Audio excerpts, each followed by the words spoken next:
Warning. Listening to this show may result in increased levels of inspiration, motivation, and innovation. Side effects can include the immediate urge to take massive action to build a better business and life for yourself and others. You've been warned. Welcome to Influencers Radio with your host, Jack Mize. And welcome back to another episode of Influencers Radio. So here's a question. Have you ever really thought about how your home feels? It's, not how it looks to others, but how it feels. Most of us have spent more time in our homes over the last year and a half than we ever have before. And too often we put so much emphasis on the material things that surround us, and we forget about what really makes us feel connected to our homes, what makes us comfortable, and really what makes a house a home. If you've been feeling like your house has just become a collection of stuff rather than the place that you love to call home, a space that serves you and the ones that you love, then today's show is for you. Because my guest is Ashley Schock. She is an interior designer and the owner of Simply Beautiful Living. And her philosophy is that design comes from the inside out and should bring happiness, harmony, and joy. Ashley, welcome to Influencers Radio. Oh, hi, Jack. Thanks so much for having me today. Well, it's, I think this is a perfect timing because, we've been in our houses for so long. We've been stuck at home. We're just now starting to get out and about. And, frankly, I think a lot of people may be tired of their homes or realize that, it is just filled with stuff. Now you've been in the industry, the home industry, for over 20 years. You've sold luxury real estate. You've staged and designed $1 million homes. But today, you're going much deeper with helping people really get connected to their homes. So let's kick this off. Can you explain the difference between what you're doing now and your background in staging and design? Sure. So I think especially with COVID, you have the time to think and pause. And really, because I've been in the industry for so long and I've seen so many homes, but having that space to be in my own home to think about what does it really mean to be living in a space and with other people, and then the stress of what we're going through and what the home really has to serve a purpose for has also changed. People's lives have changed. We're now all living together. But the importance of feeling safe and, joyful and just, connected was really something that I took away after COVID. And just how do I want to make a difference in making the awareness be about the connection to our space, not necessarily the consumption of more goods, because, in COVID times, I had a lot of time and I was going through all my stuff and, going to drop them off at a donation center. And I was looking around and going, oh my gosh, there's so much stuff. All of us have had the time to go through our things, but when COVID is somewhat, over, do we really want to go out and buy more stuff and just fill our houses up? Because really, that's not, I just didn't feel like that was the solution. It's kind of more going from within and really just finding what really we really want, which is the connection with our loved ones, obviously our health, some joy and restoration. So that was the big shift for me. And, I think that's, a really interesting point because, a lot of people, when they think about, it's time for something new, it's time for something different. And that does a lot of times mean, let's add stuff. Let's get some more stuff. But for you, and I've seen, and I think a lot of people have read about how clutter, the clutter in our lives can actually create stress and create even depression and things like that. Mm-hmm. So is that kind of a big misconception that you found that putting more stuff may create more chaos in our lives and when it comes to getting rid of that, how much or how far do you go in getting rid of stuff? Right, right. It's kind of an interesting paradox and a question that we have to ask ourselves where we're at because, as homes were built through the years, they were built at a different time. A lot of the homes that we go into have been built 20 years ago, and our lives have changed, that our consumption has changed. So people have to start building into more storage usage and how we're going to, do the Costco shopping when back then, the homes weren't designed to carry that much capacity. And, it's a mixed blessing because, you go to the stores and you can find basically, a contraption for anything, right? But it's like, do we really need all those things? And then with that comes, we need to change our homes to suit all the things that we're now buying. And then so the consumption part of what we're doing, I feel like it's still, it's really great to have these options, but it's really taking into consideration what do we really feel connected to and how much is too much.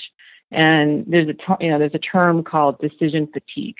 And what that means is that when you have so much going on, there's so much stimulation, there's so many things, just to make all the decisions of how you're going to, store those things, maintain those things, be with all the things, just to get in and out of your day, you're forced to make so many more decisions or so many more changes because our lives have gotten so complex.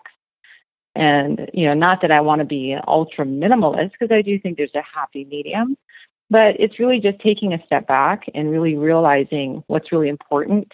There's things that can't be replaced, some things that we really feel connected to within our relationships or an experience we have, but sometimes those things get buried, right? Because everything that we're bringing into the homes, there's so much that those things are really kind of sitting, kind of diamonds in the rough there.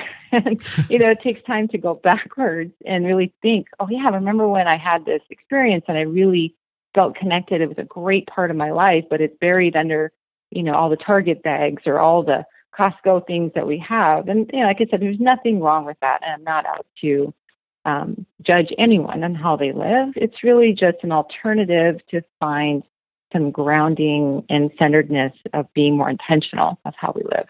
You said minimalist, and that's to one extreme, then you're not a minimalist. And I think the other extreme, I think everybody's seen, issues, hoarders on shows that just go way to the other extreme. But, there's a lot of people that I think probably have, and I'm guilty of it myself, probably just a little tinge of that hoarder gene, I guess, maybe, if you will, because you feel bad about getting rid of stuff or putting it out of sight. And so here's an example. I think a lot of people have things that have been passed down in their family, right? I'm specifically thinking like China, right? And I don't know the last time I've ever even thought about using China. I don't know if last time I've been anywhere where anybody has used China, but just example, that's one of those things I can't get rid of it. It's from the family. So that creates a lot of emotional stress, I think, when people are trying to, decide what they want to do with their space. Do you have any tips or strategies for making those kind of decisions? Yeah, I mean, I certainly am guilty of that too. I've had, my mother was English, so we had definitely a lot of teacups and a lot of china. And, you really got to think how much, like you said, how much am I really going to use? And it came down to, okay, if I had to choose one thing or one piece or one set that I felt, represented what I wanted as well. And the rest I could kind of, I hate to say the Marie Kondo thing where you bless it and you thank it and you say, okay, I'm going to pass it on to someone else and still keep the one that means the most to me. Then I think, there's kind of a win-win situation where you feel like, okay, you are, honoring your family, but you're not going to have to consume all of it. There is a happy medium. And, of the set you keep, you use. You don't just save it or you use it for maybe special occasions. So it's just a matter of the scale in which that you're assuming all of this kind of emotional stuff, or baggage with the things that we own, and just being kind to ourselves and knowing that we're still honoring the relationship, but we don't have to honor the stuff by storing it. Yeah, and I think that's it, because it's not the it's stuff I like that it's not stuff that I really feel strong about. It's stuff that I would just feel guilty if I did away with it. And I think that's probably a great way to do it. So do you help people as they're going through? I mean, because it sounds like you really you don't just go in and start moving stuff around, right? You it sounds like what you do, it starts with a conversation, a pretty deep conversation. Can you talk about how that unfolds? Sure. I walk into a home really as a clean slate, with no perception of what I think they should do. And I do think that that's somewhat of an industry that, we always like to, as designers, put out what's trending or what we think the client should do. But really, I take the step back and I listen. And I really ask some questions that I'm waiting for kind of an emotional response or an emotional conversation to start about why we're here. What is the intention of why we're here? What are we trying to achieve? And really listening, because I think the listening part helps me to understand the true essence of what my job is to do, whether it's to help them shift into a new direction, if there's been a loss, if there's been a new baby, if there's been, just a different phase of life. And usually our emotional chapters dictate how we live. And homes serve as that basic backdrop of, catching everything in a way that, before you know it, we've been so busy, we forget that here we are living in a house that has been capturing all these chapters, and all of a sudden it's too much. So it's really taking a step back and really letting them, the client, steer the course, and I'm there to assist and offer my perspective of helping them almost to take that next step into what feels good for them when I leave. Well, I mentioned at the top of the show about your philosophy, the design comes from the inside out. And I really want to underscore that you feel strongly about it, that it should bring happiness, harmony, and joy. And you just said something that, makes me think when you talk about a life change, right? Do you see that as a good opportunity? Because people may, some people just feel like they're in a rut, but there are life changes. There's divorce. There's kids leave. Empty nesters. Do you find that really going in and taking assessment and looking at the design can help people through or get past that and help them move to a new chapter of their lives? Oh, sure. I mean, especially, and a good example is COVID. Prior to this, with COVID, not that the trend was, but, everyone wanted to knock out walls, open concept, we're all in it together, and we started getting calls back of, hey, I want my walls back because it's too much, the overlap of needs and just the triggers of people trying to function. The functionality went away when you started not having your own space in your home and you were trapped, and that's where it led to more stress and it led to more dysfunction. And, certainly this is a change that I'm hoping and more, confident it'll pass. But out of this, how much do we want to integrate what we just went through? And how much can we move forward and still create, like I said, that happy medium, that a home needs to have that comfortability for people to feel like they can be themselves. And there's all types of people. So everyone has different needs. And what does that look like? Some people need more space. Some people need quiet time. Some people need, a workout room, or, there's just so many different layers of how people live together or how they want to live, whether it's by themselves. And what does that mean? Designing is putting personality in, and how much do we want to do that? And how many other people do we need to consider? So that's kind of the question. And especially COVID, I think, was a really big test for all of us to feel, okay, there's something going on in this house. And you start looking around, you're like, okay, I need to either sit in the closet or go outside in the tree house, and get some peace and quiet, So yeah, that's kind of the questions that I like to talk about. Yeah, I guess those are some important decisions to make. One thing that I'd like to bring up is even though you're past that you've designed and staged $1 million homes, what you're doing now isn't necessarily for people with $1 million homes. This is for anybody that's trying to get connected with their homes. And one thing that I'd like to ask you, when I thought about $1 million homes, I think luxury, right? But in my mind, and I'm sure this is where you get into the individual, for me, luxury and comfort, which you talk about how important comfort is, those kind of conflict for me. Luxury, I think of luxury as maybe really nice, but I don't sense comfort when I hear the word luxury. Right.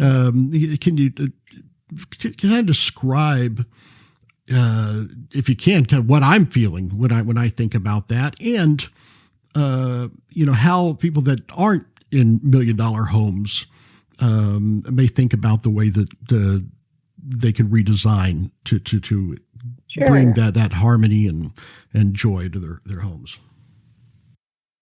Sure.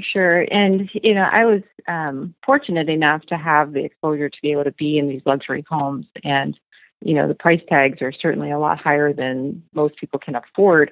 But what I realized is, luxury is a state of mind. It comes with, a different set of characteristics that doesn't necessarily depend on money. And, I've staged homes, almost in the projects. I've staged homes on the shores of Waikiki. But a lot of it had to do with just where people were at with how they connected the value and what the status meant. Some people have it internally and some people need it externally. And, that's a whole different conversation of how the home also serves as a status symbol. And, I don't see things that way because I know that really at the end of the day, it comes down to how you want to live, whether you're purchasing something, from a discount store or you're purchasing it from, a very high-end furniture showroom. But I think the biggest thing is to understand really where the focus is, how the intentional living day to day really is affected by your attachment to what you have, because some people don't care. And I've worked with, millionaires that they actually are very modest, then I've worked with other people who feel the need to express themselves in things that are higher end, so it's, people have things, but aren't necessarily attached to things the same way. So everyone is different. And like I said, I don't have any judgment upon anyone, but I want to understand where their range is and what luxury means to them. Is it freedom? Is it less maintenance? Is it a high-end piece of art? Is it a lifestyle? Or is it just no attachment? And luxury can be not having to do anything for any reason. So yeah, it's a complicated question that I like to dive into. Well, I guess certainly it's on an individual basis, but would you say ultimately comfort is the required foundation to support that happiness, harmony, and joy, that it has to be built on something that's comfortable to the person living there? Sure. I mean, it is a feeling-based thing. And I think what you're talking about with luxury, it looks like a gallery, right? When you walk into a higher end home that has a big price tag, you think, oh my God, I can't touch it. And I've felt that way when I've walked into these homes where you're just looking at it, but you're not living in it. So you want comfortable, but you also want quality. I guess, a good example is when I think of going into a luxury hotel. To me, it is sometimes, really nice hotels. They are like galleries, and as nice as they are, they feel very sterile to me, and not comfortable. And so I think, I guess that's in my mind. But yeah, so it's really up to each individual kind of what they mean luxury is. It's like you're sitting on the chair with your back, sitting straight up with your pinky in the air as you're drinking your cup of tea, something like that, right. Where you don't feel as comfortable to relax and, I think our homes, you want to feel like you can relax. The world is hard enough on the outside. Yeah. So you want to be able to just unwind. I think some of us remember grandma's homes with the plastic over the furniture, and no, that's not to be enjoyed. Yes. Yeah. Well, let me ask you something, because you mentioned the word staging and the word design. I think a lot of people may use those interchangeably, but I think there's probably some subtle differences there. Can you talk about when somebody is staging a home? Because to me, that's for other people to see, versus design. It sounds like that may be for my own pleasure. Is that accurate, or can you talk about the subtle differences between those? Sure. So staging to me is taking the personality out. It's taking the emotional attachment to the home of how you've imprinted through the years. And the reason why you want to do that is because you're wanting the next person to come in a very quick period of time and become very open to visioning their life in your home. So when you have a lot of personal things, or it feels cluttered, or there's too much personality, it's almost distracting that the buyer can't really envision their life in your life, because your life is so embedded in your space. So really my job as a stager is to take the things out and make it very neutral, and that's what's pleasing for people to start seeing their things, their future. I always say once they start, talking about where their Christmas tree is going to go in your house, that's a good sign. You want that emotional, the emotional attachment of them seeing themselves in your home. So staging is the opposite of designing. We're designing, I'm putting your personality into the home. I'm talking about your pictures on the wall, your lifestyle. What does it mean for you to come home, your rituals, how you like to live? And that's great, because it's a new starting point, a new chapter of how are we going to integrate where you're at in your life, in your space. So it's kind of interesting because, when I say to them, and it's not trying to be hurtful, but I say, I love your space. You've lived in this home, but we're selling your home. And it's the same thought as if you were going into a hotel room. You wouldn't want the person who was just there having their stuff and their pictures and all their stuff, right? You want it to be neutral. So, and then it doesn't feel like I'm being, not mean, or, I'm saying things in a way so they understand that there is a separation between the two. Yeah. So that makes sense. And that's kind of what I was thinking about, how staging is more, for people that are selling a home or trying to make it pleasing for someone else, or give them a canvas, I guess, to paint their own picture of their home to be. That makes sense. So let's talk about some of the misconceptions that people have. Because, frankly, I think most people have never worked with a designer when it comes to their home. But I think most people have seen reality shows or seen, representations of some kind on TV of designers. And I think there may be, a stereotype or some preconceived notions that get a designer in, they're going to walk in and they're going to tell me this got to go, this needs to go, this needs to go. Oh, this is horrible. And that the designer's going to take over.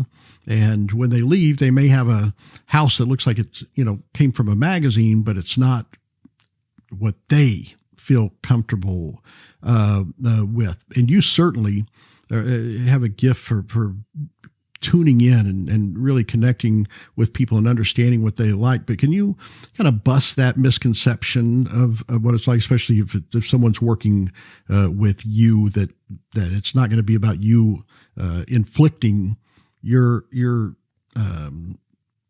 ideas on them, that it really is coming out of them? Is that correct? Sure. Yes. And I think it's partly in due with right now, there's so many shows out there about design, and that's great. HGTV and even Pinterest, all these things that are very visual. So we gauge our ideas from what we're seeing. And sometimes, it's a trend, or it's something that we feel like, wow, that looks beautiful.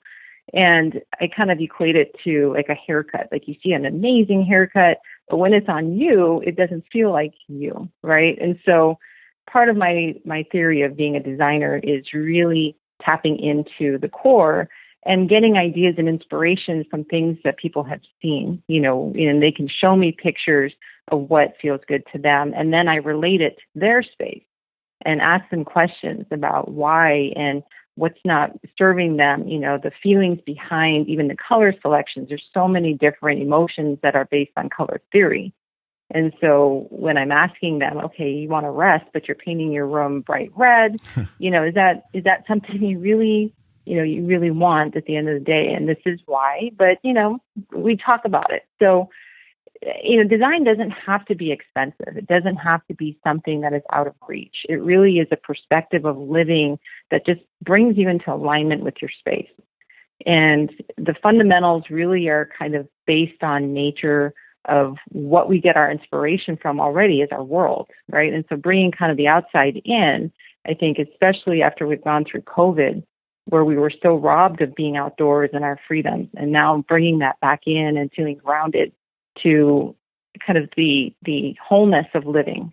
And that's kind of where we get mixed up in the consumption and thinking that we have to have more things and over the counter and fast and make it look good. But really, there's so many more elements to how we live that go beyond just the tangible. I mean, even the material selections that we use, wood versus metal versus glass, there's so many different energies that come from material usage, and trying to be responsible about sustainability and being mindful of the planet, the resources that we're getting, and how they're being treated. A lot of the things that we use over the counter are sometimes toxic. So it's a responsibility that I'm trying to learn more about and be mindful about the people living in the house as well as the planet. So that's kind of the next chapter for me, is really merging the two. Well, I think, to say that you have a knack for bringing out the best in people's homes is an understatement. You certainly, have that passion and eye for design. So I have to ask, what drives that passion? What led you to do what you do? If you wouldn't mind kind of digging into some of your background to what brought you to, being able to do this for people. It was a distinctive moment I had, and this was when I was selling with luxury real estate. And, I just came home from a busy work day. I was in my heels and, power suit, and I had to pick up my son. He was at the babysitter's house, and I just had come from, $25 million home. And I walked into my sitter's home, and we sat down, and it was, an hour and a half later, and I'm going, gosh, why am I still here? I just feel so comfortable, and I feel really at ease. And, she came from such a modest living, and out of humility, she had her parents. The house was small, it was dated, but there was something about the feeling of the house that I recognized that had value. And aesthetically and technically, I had just come from a beautiful space. But at that moment, I realized, it's the people in the home, how they're connecting, the things that they treasure, that you can tell they're wearing it as almost an homage to their life. And it really struck me, because I'm like, gosh, this woman is so just grounded and humble, and I just wanted to be there. I wanted to hang out, and just that feeling of being attracted to something that was intangible, that wasn't a product. And the energy of what I felt when I came into the space was definitely attractive, and made me, not even think about the time. So that was a turning point for me of why wouldn't I want to be in this $25 million home? When we talk about luxury, but it felt sterile. It felt uncomfortable living in it. And I certainly appreciated it, not discounting that at all. But there was a switch from how a space looks to how a space feels. And that was a big turning point for me. I think, you've opened up a lot of eyes, because I think a lot of people, I know we sense how we feel at home, but it's how we associate that with what's hanging on the wall or what's around us. is something that I think escapes most people. So I think, having you to be able to, put that into terms and to make sense of that is just a tremendous benefit that can make a real difference in people's lives, especially after what we've gone through the last year and a half, 2 years. Can people do this with you virtually, or is it just in your local area and, there in Hawaii, or I know you're also in Washington state, but is it something that you can do with people virtually regardless of where they are, or is it something that you need to kind of be in that space to really get a sense of it all? Yeah, no, I could do design consultations online.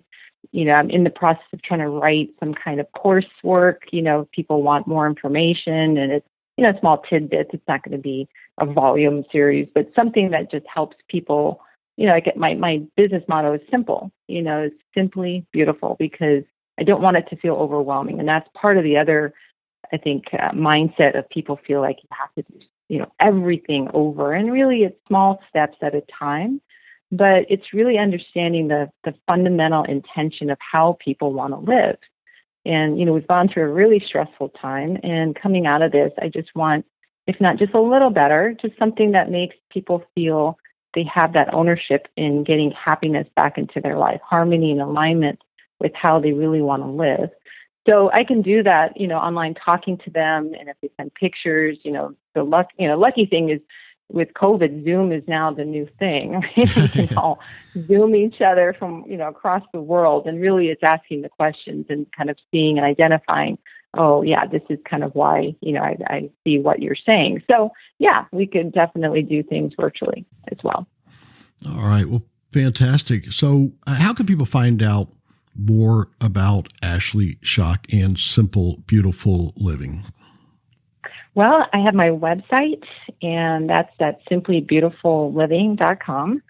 And also, I'm going to be on Instagram and Facebook, and I'm transitioning my business from more the traditional parts of what I did in construction to now more holistic.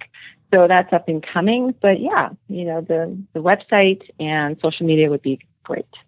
All right. Well, fantastic. Well, we'll definitely put those links up on the show post. Ashley, I want to thank you for coming on today. You truly do have a passion for creating those comfortable, beautiful spaces to create that harmony and joy and happiness, and it just makes a huge difference in people's lives. Thank you for coming on and sharing that with us.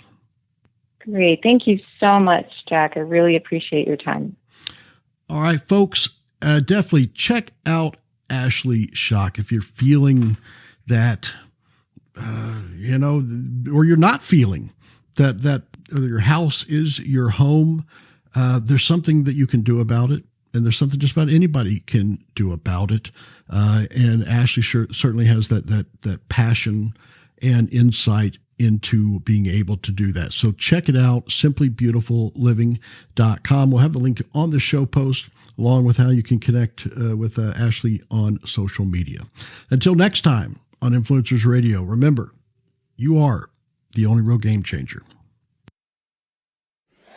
You've been listening to Influencers Radio. To get all past shows and updates on future shows, visit influencersradio.com today.